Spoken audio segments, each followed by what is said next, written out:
Hello everyone, आज हम start करते हैं चैप्टर 2 का रिलेशन एंड फंक्शन, जो एक्सरसाइज 2.1 का है। रिलेशन एंड फंक्शन आज हम पूरे बेसिक्स बताएंगे, जिससे क्या होगा, एक्सरसाइज 2.1 के सारे क्वेश्चंस बन जाएंगे। तो आज हम स्टार्ट करते हैं रिलेशन एंड फंक्शन चैप्टर। तो स्टार्ट करते हैं। रिलेशंस क्या होता है? रिलेशंस मतलब ये होता है संबंध। संबंध जो होता है दो या दो से ज़्यादा लोग के बीच में होता है। जैसे हम रियल लाइफ में देखते हैं रिलेशन। क्या देखते हैं रियल लाइफ में relation? Real life relation. Real life relation क्या देखते हैं? जैसे हम देखते हैं ब्रदर सिस्टर का, और क्या देखते हैं? फादर और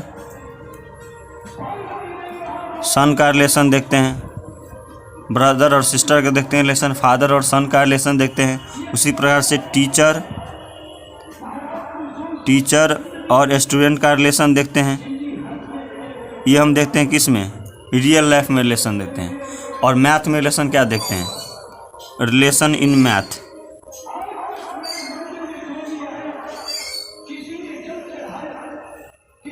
मैथ में रिलेशन हम क्या देखते हैं? जैसे देखते हैं कि 5 जो है 7 से छोटा है, ये देखते हैं। जैसे देखते हैं 7 जो है 3 से बड़ा है, ये देखते हैं रिलेशन। या चाहे देखते हैं m जो है पैरेलल है n लाइन के, जैसे हुआ ये m लाइन है मान लो, और ये है n लाइन, तो ये m जो है पैरेलल लाइन है n लाइन के। यही सब रिलेशन देखते हैं। तो रियल लाइफ में रिलेशन हम ये सब देखते हैं। और मैथ में जो रिलेशन देखते हैं इस टाइप का रिलेशन देखते हैं। जैसे पीछे ही चैप्टर हमने पढ़ा है सेट में, उसमें हमने देखा है रिलेशन ए जो है सबसेट है बी का, ये भी रिलेशन देखते हैं। तो रिलेशन जो होता है यहाँ पर देख रहे हैं कि जो भी रिलेशन हमें है, चाहे रियल लाइफ का रिलेशन हो चाहे मैथ में रिलेशन हो, सभी जो है पेयर में है।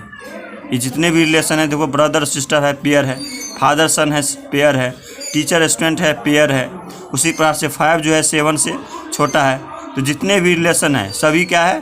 पेयर में है। ऐसा हम ऐसे नहीं लिख सकते हैं कि 5 जो है छोटा है, तो यहाँ पर छोटा है तो किससे छोटा है, ये तो डालना पड़ेगा ना। तो ये तो पेयर में आएगा।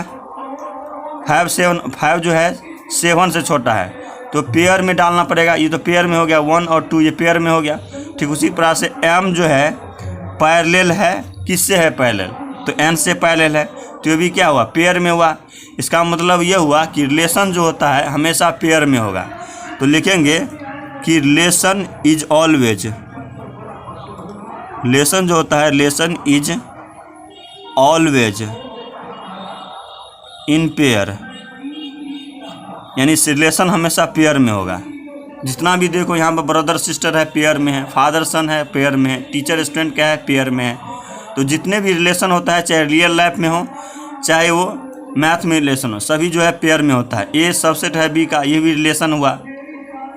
उसी प्रकार से पिछले चैप्टर हमने पढ़ा है सेट में ए जो है यूनियन है बी का, ए यूनियन बी है, तो ये भी रिलेशन हुआ। तो रिलेशन जो होता है हमेशा पेयर में होता है। इतना हमें समझ में आ गया कि रिलेशन जो होता है हमेशा पेयर में होता है। अब जैसे मान लो कि हमने जो है ए सेट माना, तो ए सेट में हमने मान लिया 1, 2, 3 है, इस प्रकार का एलिमेंट है। और कोई दूसरा सेट है बी, इसमें जो है 4, 5, 6 है। सेट ये है, ये सेट बी है। तो इनका अगर हमें सेट और ए और बी का अगर हमें रिलेशन बनाना है, तो कैसे रिलेशन बनेगा? कैसे रिलेशन बनेगा? जैसे मान लो एक बार बनेगा 1 का 4 से बनेगा, 1 का 4 से बनेगा रिलेशन। फिर 1 ही का बनेगा किससे? 5 से रिलेशन बन सकता है। फिर 1 ही का बन सकता है, किससे रिलेशन बन सकता है? 6 से रिलेशन बन सकता है, बनेगा। फिर उसी तरह से 2 का भी रिलेशन बनेगा, 4 से बनेगा। फिर 2a का रिलेशन बनेगा, 5 से बनेगा। फिर 2 का रिलेशन बनेगा, 6 से रिलेशन बनेगा। ठीक उसी तरह से 3 का भी रिलेशन बनेगा 4 से। कैसे बनेगा? यही से 3 का रिलेशन बनेगा 4 से। फिर 3a का रिलेशन बनेगा 5 से बनेगा। फिर 3 का रिलेशन बनेगा 6 से बनेगा। इस टाइप का रिलेशन बनेगा। तो क्या क्या रिलेशन बना हमारे पास, अगर ए और सेट ए है, ये सेट बी है, तो हमें हमारे पास अगर हम इन दोनों का सेट का रिलेशन बने तो क्या क्या बनेगा, एक बनेगा 1,2, एक बनेगा 1,5 बनेगा, 1,5 बनेगा, फिर 1,6 बनेगा, ये रिलेशन बना। फिर क्या बनेगा 2,4 बनेगा, 2,4 बनेगा, फिर बनेगा क्या 2,5 बनेगा, फिर क्या बनेगा 2,6 बनेगा, 2,6 बनेगा, फिर क्या बनेगा 3,4 बनेगा, ये रिलेशन बनेगा। फिर 3,5 बनेगा और क्या बनेगा 3,6 बनेगा रिलेशन। तो ये हमें रिलेशन मिलेगा सेट ए और सेट बी का अगर हम रिलेशन आएंगे तो इसको जो बोलते हैं, इसको बोलते हैं ए क्रॉस बी बोलते हैं। इस रिलेशन को बोलते हैं ए क्रॉस बी। और ये ए क्रॉस बी जो होता है, यही होता है कार्टेशियन प्रोडक्ट होता है। ये जो होता है ये चीज़, ये जितने भी चीज़ है, ये वाला जो ए क्रॉस बी है, इसी को बोलते हैं कार्टेशियन प्रोडक्ट, कार्टेशियन प्रोडक्ट। तो अगर हमें कार्टेशियन प्रोडक्ट रखना है किसी भी दो सेट का, अगर हमें लिखना है तो हम क्या करेंगे, सेट ए जैसे है और ये सेट बी है, तो इन दोनों का जितना भी एलिमेंट है, जैसे सेट ए में 1,2,3 है और सेट बी में 4,5,6 है, तो इनका सेट ए के सभी एलिमेंट को सेट बी के सभी एलिमेंट से हम क्या करेंगे, रिलेशन बनाएंगे। जैसे पहले बना 1,4 बना, 1,4 बनेगा यहाँ पर, सॉरी यहाँ पर 1,4 बनेगा, फिर 1,5 बनेगा, फिर 1,6 बनेगा, फिर 2,4 बनेगा, फिर 2,5 बनेगा, फिर 2,6 बनेगा, फिर क्या बना 3,4 बनेगा, फिर 3,5 बनेगा, फिर 3,6 बनेगा। तो ये हमें ए क्रॉस बी मिला और इसी ए क्रॉस बी को हम बोलते हैं कार्टेशियन प्रोडक्ट बोलते हैं। अब देखो यहाँ पर जितने भी हमें जो रिलेशन बना है, ये जितने भी हम रेड कलर से हम जिसको भी हम मार्क कर रहे हैं, यानी लाइन खींच रहे हैं, ये सभी को हम बोलते हैं ऑर्डर्ड पेयर। जैसे 1,4 है या 1,5 है, 1,6 है, इन सभी को हम बोलते हैं ऑर्डर्ड पेयर, ऑर्डर्ड पेयर बोलते हैं, ऑर्डर्ड पेयर। तो ये जितने भी चीज़ है, ये जो ए क्रॉस बी में जितने भी हमें ऑर्डर्ड पेयर आया है, इसको बोलते हैं रोस्टर्ड फॉर्म, रोस्टर फॉर्म। जैसे हमने सेट में पढ़ा है, सेट में पढ़ा है, क्या सेट पढ़ा है, जैसे कोई हमें पढ़ाता था, ए सेट हमें रहता था, तो इसको जैसे हम 1,2,3 एलिमेंट या अल्फ़ाबेटिक नंबर में रहता था, इसको हम कौन सा फॉर्म बोलते थे, रोस्टर फॉर्म कहते थे। इसको हम क्या बोलते थे, रोस्टर फॉर्म बोलते थे, रोस्टर फॉर्म बोलते थे। तो इसको बोलते हैं ए क्रॉस बी का रोस्टर फॉर्म। तो अगर हमें ए क्रॉस बी का अगर हमें सेट बिल्डर फॉर्म लिखना है तो कैसे लिखेंगे, सेट बिल्डर फॉर्म। देखो यहाँ पर जो है, ये जितने भी यहाँ 1,4 है, 1,5 है, जो भी है, ये जो पहला टर्म है 1, पहला टर्म है 1, ये जो है कहाँ से आया है, सेट ए से आया है, सेट ए से आया है। और ये जो दूसरा टर्म है, ये सेट बी से आया है, ये सेट बी से आया है। तो जितने भी फर्स्ट टर्म है सभी ऑर्डर्ड पेयर में, ये सभी सेट ए से आया है, और जितने भी सेकेंड टर्म है कोमा के बाद, ये सभी आया है सेट बी से आया है।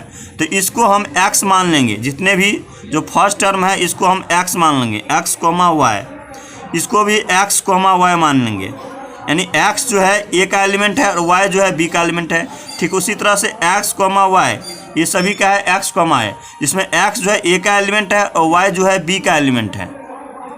तो अगर हम इसको अगर हम सेट बिल्डर फॉर्म में लिखना चाहेंगे तो हम कैसे लिखेंगे, यहाँ पर सेट ए को अगर यहाँ पर 1,2,3 है रोस्टर फॉर्म में, इसको अगर रोस्टर सेट बिल्डर फॉर्म में लिखना है तो कैसे लिखते थे, कर्ली ब्रैकेट लगा के एक्स सच दैट एक्स लगाते थे।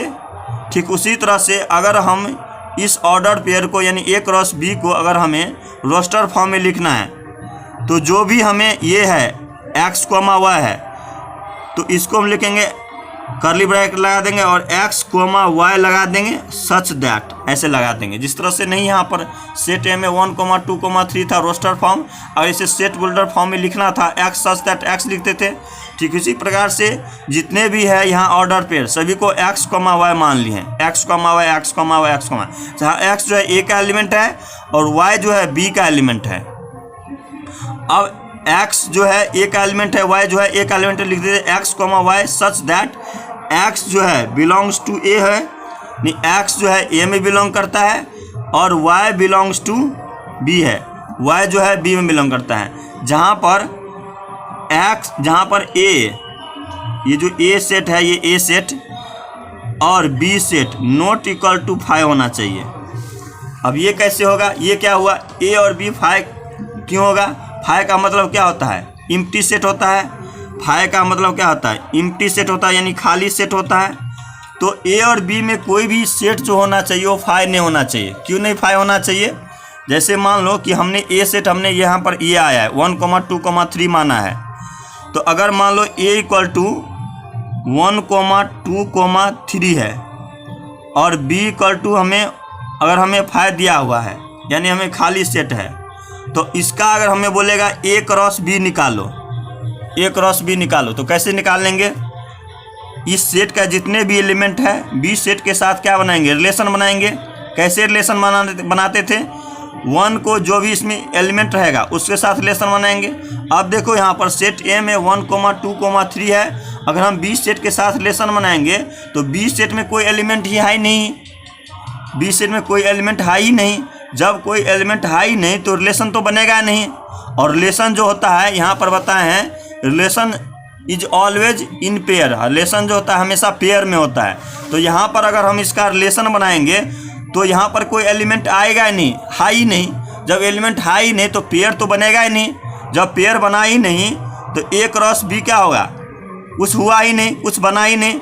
इसका मतलब क्या है, a क्रॉस b 5 होगा। 1, कुछ एलिमेंट, कोई एलिमेंट है ही नहीं तो 1, कुछ बनेगा नहीं, फिर 2, कुछ बनेगा नहीं, 3, कुछ बनेगा ही नहीं, तो कुछ रिलेशन बना ही नहीं। जब कुछ रिलेशन बना ही नहीं तो a क्रॉस b क्या हो गया, 5 हुआ। तो इसका मतलब ये हुआ कि जब यहाँ पर इस टाइप का हमें a सेट हमें दिया हुआ हो, b सेट हमें दिया हुआ हो, तो a क्रॉस b हम निकालेंगे तो ये निकलेगा। तो इस स्थिति में x, y, x जो है a में बिलोंग करेगा, y b में बिलोंग करेगा, और a और b जो है कभी 5 नहीं होगा। यानी a और b में कोई भी सेट जो है इम्प्टी सेट नहीं होगा। अगर इम्प्टी सेट हो गया तो मतलब ये है कि रिलेशन नहीं बनेगा। जब रिलेशन नहीं बना तो a क्रॉस b क्या हो गया, 5 हो गया। तो ये जो फॉर्म है, इस फॉर्म को बोलते हैं, ये जो हम इससे लिखे हैं इसको बोलते हैं set builder form. Set builder form कहते हैं, और इसको बोलते हैं रोस्टर फॉर्म। रोस्टर फॉर्म बोलते हैं। अगर कोई भी सेट a और b दिया हुआ हो और इसे बोलेगा रोस्टर फॉर्म लिखो, तो हम क्या करेंगे, रिलेशन बनाएंगे। सभी सेट a के एलिमेंट के सभी सेट b के एलिमेंट से हम क्या करेंगे, रिलेशन बनाएंगे। और इसको अगर हमें सेट बिल्डर फॉर्म में लिखना है तो इस प्रकार से लिखेंगे। पहले जो टर्म रहेगा उसको x मान लेंगे, दूसरे जो टर्म रहेगा उसको y मान लेंगे। और x जो है a में बिलोंग करता है, y b में बिलोंग करता है। तो जिस प्रकार से सेट में हम लिखते थे कोई भी रोस्टर फॉर्म को सेट बिल्डर फॉर्म में x सच दैट x, उसी प्रकार से यहाँ पर सेट बिल्डर फॉर्म लिखने के लिए x, y such that x जो है a में बिलोंग करता है, y जो है b में बिलोंग करता है, और a और b कभी 5 नहीं होगा। ये हमें आ जाएगा सेट बिल्डर फॉर्म में। अब है जैसे मान लो कि ये जितने भी है, जैसे मान लो सेट a में सेट a है नंबर ऑफ, अगर हमें number of a into number of b अगर हमें एलिमेंट पता करना है तो क्या होता है, number of a cross b होता है। अगर हमें पता करना है number of a cross b हमें कितना है, यानी a क्रॉस b में एलिमेंट की संख्या कितना है, ये अगर हमें पता करना है। ये जितने भी है ये ऑर्डर पेयर है, और ऑर्डर पेयर को हम क्या बोलते हैं, ये एक एलिमेंट है, ये एक एलिमेंट है। तो अगर हमें number of a into number of b अगर हमें पता करना है कितना होगा, तो number of a cross b होता है। तो number of a cross b में कितने एलिमेंट है, देखो यहाँ पर 1 2 3 4 5 6 7 8 9 एलिमेंट है। तो ये जो है number of A cross B जो है 9 एलिमेंट है, 9 एलिमेंट है। तो number of A cross B जो होता है number of A into number of B के बराबर होता है। अब नंबर ऑफ ए में देखो कितना एलिमेंट है, 3 एलिमेंट है, 1 2 3, और बी में कितना है 4 5 6 है। तो नंबर ऑफ एलिमेंट में नंबर ऑफ ए में कितना एलिमेंट है 3, और नंबर ऑफ बी में कितना है 3 एलिमेंट है। तो नंबर ऑफ ए को 3 को और नंबर ऑफ बी कितना है 3, और 3 को 3 से मल्टीप्लाई करेंगे तो number of A cross B आ जाएगा।